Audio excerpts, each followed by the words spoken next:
नमस्कार दोस्तों। आज हम नल और दमयंती की कथा लेकर आए हैं, जो कि पांडव जब अपना वनवास कर रहे थे जुआ से हार जाने के बाद, तो महाराज युधिष्ठिर ने ऋषि से आग्रह करके नल और दमयंती की कथा सुनने का आग्रह किया। तो उनके आग्रह करने पर महर्षि बृहदस्व ने नल और दमयंती की कथा सुनाई,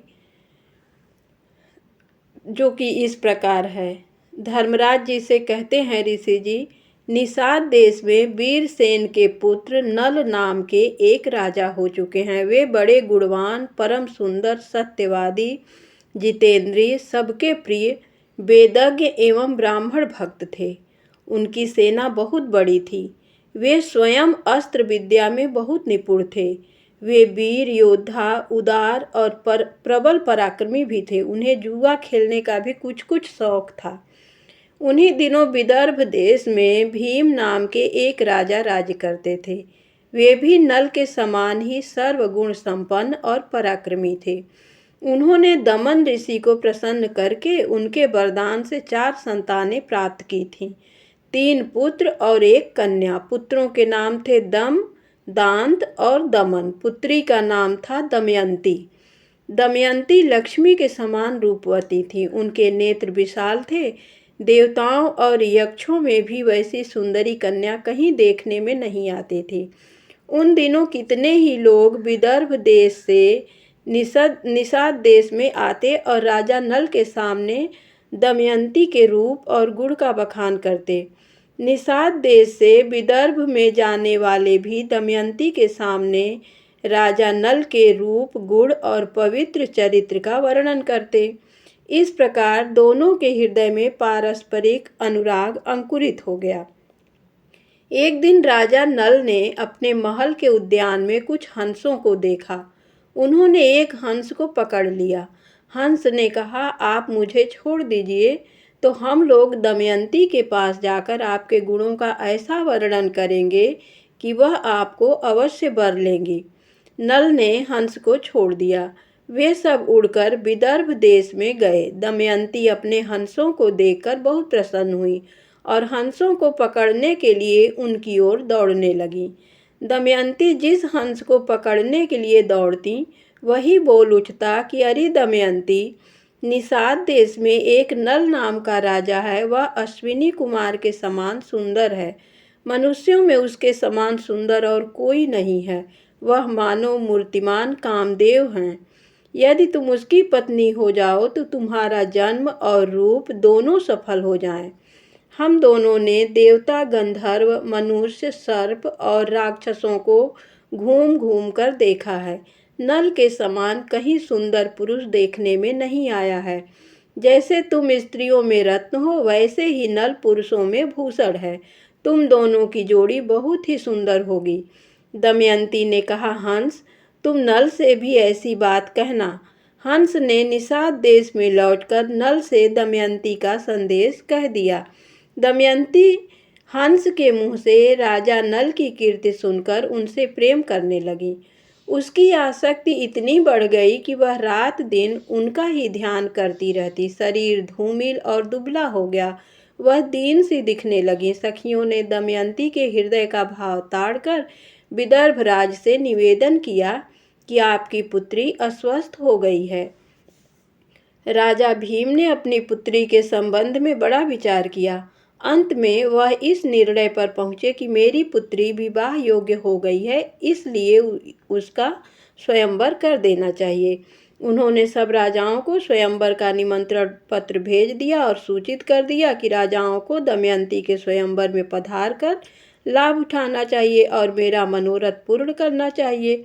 देश देश के नरपति हाथी, घोड़े और रथों की ध्वनि से पृथ्वी को मुखरित करते हुए सज धज कर विदर्भ देश में पहुंचने लगे।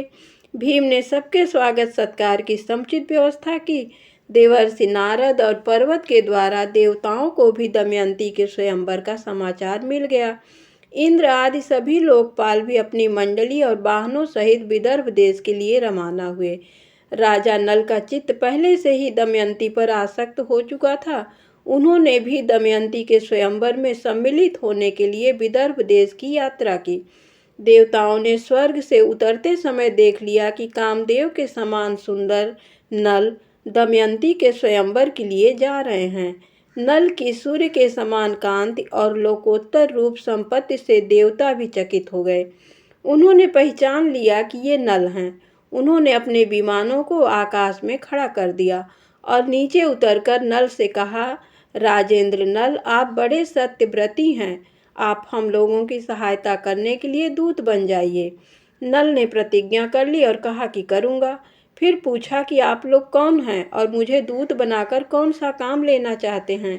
इंद्र ने कहा, हम लोग देवता हैं, मैं इंद्र हूँ और ये अग्नि, वरुण और यम हैं। हम लोग दमयंती के यहाँ आए हैं। देवताओं ने नल से कहा कि आप हमारे दूत बनकर दमयंती के पास जाइए और कहिए कि इंद्र, वरुण, अग्नि और यम देवता तुम्हारे पास आकर तुमसे विवाह करना चाहते हैं। इनमें से तुम चाहे जिस देवता को पति के रूप में स्वीकार कर लो। नल ने दोनों हाथ जोड़कर कहा कि देवराज, वहाँ आप लोगों के और मेरे जाने का एक ही प्रयोजन है, इसलिए आप मुझे दूत बनाकर वहाँ भेजें, यह उचित नहीं है। जिसकी किसी स्त्री को पत्नी के रूप में पाने की इच्छा हो चुकी हो, वह भला उसको कैसे छोड़ सकता है और उसके पास जाकर ऐसी बात कह ही कैसे सकता है। आप लोग कृपया इस विषय में मुझे क्षमा कीजिए। दमयंती का स्वयंवर हुआ, जिसमें न केवल धरती के राजा बल्कि देवता भी नल का रूप धरकर आ गए। स्वयंवर में एक साथ कई नल खड़े थे। सभी परेशान थे कि असली नल कौन होगा, लेकिन दमयंती जरा भी विचलित नहीं हुई। उसने आंखों से ही असली नल को पहचान लिया। सारे देवताओं ने भी उनका अभिवादन किया। इस तरह आंखों में झलकते भावों से ही दमयंती ने असली नल को पहचानकर अपना जीवन साथी चुन लिया।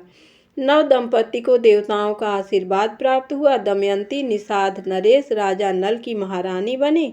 दोनों बड़े सुख से समय बिताने लगे। दमयंती पतिव्रताओं में शिरोमणि थी। अभिमान तो उसे कभी छू भी न सकता था। समयानुसार दमयंती के गर्भ से एक पुत्र और एक कन्या का जन्म हुआ। दोनों बच्चे माता पिता के अनुरूप ही सुंदर रूप और गुण से संपन्न थे। समय सदा एक सा नहीं रहता। दुख सुख का चक्र निरंतर चलता ही रहता है। वैसे तो महाराज नल गुणवान, धर्मात्मा तथा पुण्य श्लोक थे, किंतु उनमें एक दोष था, जुए का व्यसन। नल के एक भाई का नाम पुष्कर था। वह नल से अलग रहता था। उसने उन्हें जुए के लिए आमंत्रित किया। खेल आरंभ हुआ। भाग्य प्रतिकूल था। नल हारने लगे। सोना, चांदी, रथ, राजपाट सब हाथ से निकल गया। महारानी दमयंती ने प्रतिकूल समय जानकर अपने दोनों बच्चों को विदर्भ देश की राजधानी कुंडिनपुर भेज दिया।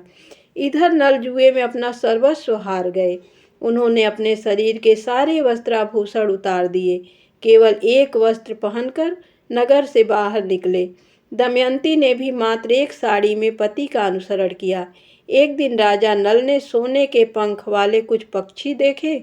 राजा नल ने सोचा, यदि इन्हें पकड़ लिया जाए तो इनको बेचकर निर्वाह करने के लिए कुछ धन कमाया जा सकता है। ऐसा विचार कर उन्होंने अपने पहनने का वस्त्र खोलकर पक्षियों पर फेंका।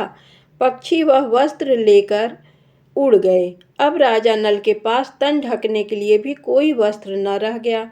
नल अपनी अपेक्षा दमयंती के दुख से अधिक व्याकुल थे। एक दिन दोनों जंगल में एक वृक्ष के नीचे एक ही वस्त्र से तन छिपाए पड़े थे। दमयंती को थकावट के कारण नींद आ गई। राजा नल ने सोचा, दमयंती को मेरे कारण बड़ा दुख सहन करना पड़ रहा है। यदि मैं इसे इसी अवस्था में यहीं छोड़कर चल दूं तो यह किसी तरह अपने पिता के पास पहुंच जाएगी। यह विचार कर उन्होंने तलवार से उसकी आधी साड़ी को काट लिया और उसी से अपना तन ढककर तथा दमयंती को उसी अवस्था में छोड़कर वे चल दिए। जब दमयंती की नींद टूटी तो बेचारी अपने को अकेला पाकर करुण विलाप करने लगी। भूख और प्यास से व्याकुल होकर वह अचानक अजगर के पास चली गई और अजगर उसे निगलने लगा। दमयंती की चीख सुनकर एक व्याध बहेलिया ने उसे अजगर का ग्रास होने से बचाया, किंतु व्याध दुष्ट था। उसने दमयंती के सौंदर्य पर मुग्ध होकर उसे अपनी काम पिपासा का शिकार बनाना चाहा।